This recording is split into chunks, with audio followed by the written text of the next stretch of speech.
नमस्कार दोस्तों। हर हर महादेव, जय श्री महाकाल। तो आज की वीडियो में हम बात करेंगे भोले बाबा के भोग के बारे में। क्या सच में शिवरात्रि पर इन चीजों का भोग लगाने से भोले बाबा प्रसन्न हो जाते हैं? और साथ ही ऐसी कौन सी चीजें हैं जो भोले बाबा को बहुत ही पसंद होती है? तो चलिए वीडियो में आगे बढ़ते हैं। इस साल 08 मार्च को महाशिवरात्रि है। हर साल महाशिवरात्रि का पावन पर्व फाल्गुन माह के कृष्ण पक्ष की चतुर्दशी तिथि को मनाया जाता है। इस रात शिव जी और माता पार्वती एक साथ भ्रमण पर निकलते हैं। मान्यता है कि इस दिन शिव जी और माता पार्वती का विवाह हुआ था। ऐसे में शिव गौरी को प्रसन्न करने के लिए शिवरात्रि के दिन लोग व्रत रखते हैं और विधि विधान से पूजा करते हैं। इस दिन बेलपत्र, भांग, धतूरा, मदार पुष्प, सफेद चंदन, सफेद फूल, गंगा जल और गाय के दूध से भोले शंकर की पूजा की जाती है। वैसे तो शिवलिंग पर मात्र एक लोटा जल और बेलपत्र अर्पित करने से ही महादेव प्रसन्न हो जाते हैं, लेकिन कुछ ऐसे प्रसाद और भोग भी हैं जिन्हें शिव जी को अर्पित करने से महादेव की विशेष कृपा प्राप्त होती है। आइए जानते हैं महाशिवरात्रि पर किन चीजों का भोग लगाने से भोले बाबा प्रसन्न होते हैं। ठंडाई। महाशिवरात्रि के दिन भगवान भोलेनाथ को ठंडाई का भोग लगाया जाता है और इस ठंडाई भांग मिलाया जाता है, जो कि शिव जी को बेहद पसंद है। मान्यता है कि ठंडाई का भोग लगाने से भोलेनाथ बहुत प्रसन्न होते हैं। लस्सी भी भोले बाबा को बेहद प्रिय है। ऐसे में महाशिवरात्रि पर भगवान शिव को ठंडाई के अलावा आप लस्सी का भी भोग लगा सकते हैं। पूजा खत्म होने के बाद इसे खुद ग्रहण और लोगों में भी प्रसाद के रूप में बांटे।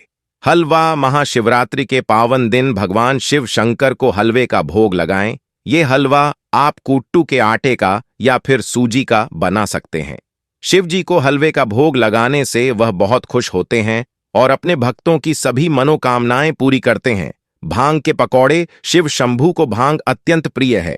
महाशिवरात्रि के दिन पूजा में भांग की पत्तियों के अलावा इसका आप अलग तरीके से इस्तेमाल कर सकते हैं। भांग के पकौड़े का भी भोग शुभ साबित होगा। मालपुआ। भोलेनाथ को मालपुआ बहुत पसंद है। ऐसे में महाशिवरात्रि के दिन शिव पूजा में मालपुए का भोग जरूर लगाएं। यदि आप घर पर मालपुआ बना रहे हैं तो उसमें थोड़ा सा भांग का पाउडर मिला दें। इससे शिव जी जल्द प्रसन्न होंगे। गौ माता के दूध से बनी वस्तुएं। तो दोस्तों, आपको बता दें कि महादेव को गौ के दूध से बनी चीजें बहुत पसंद होती हैं, क्योंकि बताया जाता है गौ माता में 33 कोटि देवी देवता का वास होता है। साथ ही अगर आप शिवरात्रि वाले दिन शिवलिंग पर दूध से बैंक चीजें अर्पित करते हैं तो भोले बाबा को बहुत प्रसन्नता होती है और उसके बाद भोले बाबा की आपके ऊपर कृपा होने लगती है और आपके जितने भी परेशानी होती सभी का अंत संभव हो जाता है। भगवान शिव की पूजा के लिए समर्पित महाशिवरात्रि का पावन पर्व 8 मार्च दिन शुक्रवार को है। महाशिवरात्रि के अवसर पर व्रत रखकर भगवान भोलेनाथ की विधि विधान पूजा अर्चना करते हैं। महाशिवरात्रि पर शिव पूजा के कुछ नियम बनाए गए हैं जिनका पालन जरूरी होता है। शिव जी को पूज के समय अक्षत चढ़ाते हैं। हम सब कई बार जानकारी के अभाव में गलत तरीके से भोलेनाथ को अक्षत अर्पित कर देते हैं। ऐसे नहीं करना चाहिए। गलत तरीके से की गई पूजा फलित नहीं होती है। तिरुपति के ज्योतिषाचार्य डॉ कृष्ण कुमार भार्गव से जानते हैं शिव जी को अक्षत चढ़ाने की विधि क्या है, अक्षत चढ़ाने का मंत्र क्या होता है, भगवान भोलेनाथ को अक्षत क्यों चढ़ाते हैं। लेकिन उससे पहले बात करते हैं कि अक्षत का क्या अर्थ होता है, साथ ही अक्षत हमें किस समय चढ़ाने चाहिए और कौन सा मंत्र ऐसा है जिसको हमें अक्षत चढ़ाने के समय बोलना है। तो बात करते हैं अक्षत का क्या मतलब होता है। अक्षत का अर्थ होता है जिसका क्षय न हो। अक्षत उन चावल को कहा जाता है जो साबुत होते हैं, टूटे नहीं होते हैं। जब भी आप शिव जी को अक्षत अर्पित करें तो उस समय फूल सफेद चंदन के साथ साबुत चावल चढ़ाएं। अक्षत चढ़ाने का मंत्र अक्षताश्च सुरश्रेष्ठ कुंकुमाक्ता सुशोभिता मया निवेदिता भक्त्या गृहाण परमेश्वर। अब हम बात करेंगे अक्षत चढ़ाने की सही विधि के बारे में। शिव जी पर अक्षत चढ़ाने की सही विधि। अक्षत का अर्थ होता है जिसका क्षय न हो। अक्षत उन चावल को कहा जाता है जो साबुत होते हैं, टूटे नहीं होते हैं। वे अखंडित चावल होते हैं। शिवलिंग या फिर शिव जी पर हमेशा साबुत चावल ही अक्षत के रूप में चढ़ाना चाहिए। शिव जी को अखंडित चावल चढ़ाने से धन धान्य मान सम्मान आदि की प्राप्ति होती है। जिसका कभी क्षय नहीं होता है। जब भी आप शिव जी को अक्षत अर्पित करें तो उस समय फूल सफेद चंदन के साथ साबुत चावल चढ़ाएं। कभी केवल अक्षत अर्पित न करें। इस दौरान अक्षत के साथ हल्दी या सिंदूर का उपयोग न करें। जब भी आप शिव जी को अक्षत अर्पित करें तो उस समय फूल सफेद चंदन के साथ साबुत चावल चढ़ाएं। कभी केवल अक्षत अर्पित न करें। इस दौरान अक्षत के साथ हल्दी या सिंदूर का उपयोग न करें। भगवान भोलेनाथ को अक्षत चढ़ाने के लिए अंगूठा मध्यमा और अनामिक अंगुली का उपयोग करते हैं। अक्षत चढ़ाते समय मंत्र भी बोलते हैं। शिव जी पर अक्षत चढ़ाने का मंत्र अक्षताश्च सुरश्रेष्ठ कुंकुमाक्ता सुशोभिता मया निवेदिता भक्तिया गृहाण परमेश्वर। अब हम बात करेंगे कि आखिर अक्षत यानी चावल चढ़ाने के क्या फायदे होते हैं। भगवान शिव को अक्षत चढ़ाने के फायदे। शिव जी को 4 अक्षत भी चढ़ाते हैं तो आपके धन वैभव और ऐश्वर्य में बढ़ोतरी होती है। यदि आप बीमार हैं तो आपको महाशिवरात्रि के दिन शिव जी को अक्षत जरूर चढ़ाना चाहिए। इससे आपके दुख दूर होंगे।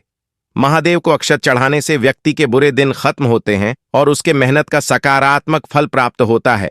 साथ ही अक्षत को नमस्कार भी किया जाता है। ऐसी मान्यता है कि इस दिन भगवान शिव और माता पार्वती का विवाह हुआ था, इसलिए यह पर्व हर साल शिव भक्तों द्वारा धूमधाम से मनाया जाता है। इस दौरान कई लोग उपवास भी रखते हैं जो बेहद शुभ होता है।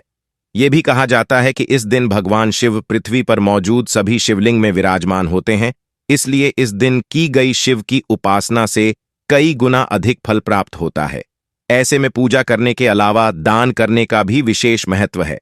दरअसल दान का जीवन में बहुत महत्व होता है। बिना स्वार्थ के गुप्त रूप से किया गया दान बहुत ही पुण्यकारी होता है। यदि आप महाशिवरात्रि पर दान करना चाहते हैं तो इन चीजों का दान करना आपके लिए लाभदायक हो सकता है। तो चलिए अब बात करते हैं महाशिवरात्रि के किन चीजों का दान करने से शिव जी की कृपा प्राप्त होती है। तो सबसे पहले बात करते हैं शिवरात्रि के दिन दूध या उससे बनी चीजें दान करना बेहद लाभकारी होता है। शिव जी को दूध प्रिय होता है, इसीलिए इस दिन दूध का दान करें। महाशिवरात्रि के शुभ अवसर पर सभी को अपनी इच्छा अनुसार मंदिर में दान करना चाहिए। करने से आपका दुर्भाग्य खत्म होने लगता है। अब बात करते हैं चावल के बारे में। चावल का दान आपको आर्थिक संकटों से बचाता है। साथ ही किसी जरूरतमंद को चावल का किया गया दान बहुत ही शुभ माना जाता है। और साथ ही चावल यानी अक्षत का प्रयोग भोलेनाथ की पूजा में भी किया जाता है।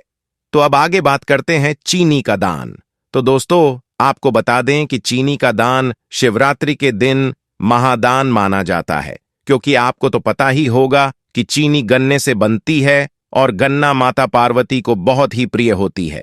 चीनी का किसी जरूरतमंद व्यक्ति को दान करना चाहिए। हिंदू धर्म में अनाज के दान का काफी महत्व है।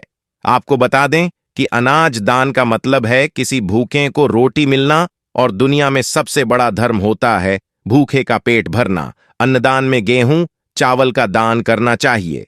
महाशिवरात्रि पर गाय के घी का दान करना भी बहुत शुभ माना जाता है, क्योंकि गौ माता को हिंदू धर्म में पूजा जाता है। साथ ही ये बोला जाता है को गौ माता में 33 कोटि देवी देवताओं का वास होता है। गौ माता के घी को एक बर्तन में रखकर दान करना परिवार के लिए शुभ माना जाता। महाशिवरात्रि के पर काले तिलों का दान संकट विपदा करता है। इस दौरान वस्त्रों का दान करना भी शुभ होता है। साथों ऐसे मौकों पर किया दान महादान कहलाता है और पूरे साल उसका फल मिलता रहता है। तो आपको भी ध्यान रखना है कि हमें किस किस चीज का दान करना उचित रहता है, और वैसे भी सनातन धर्म में दान करना बहुत ही शुभ माना जाता है।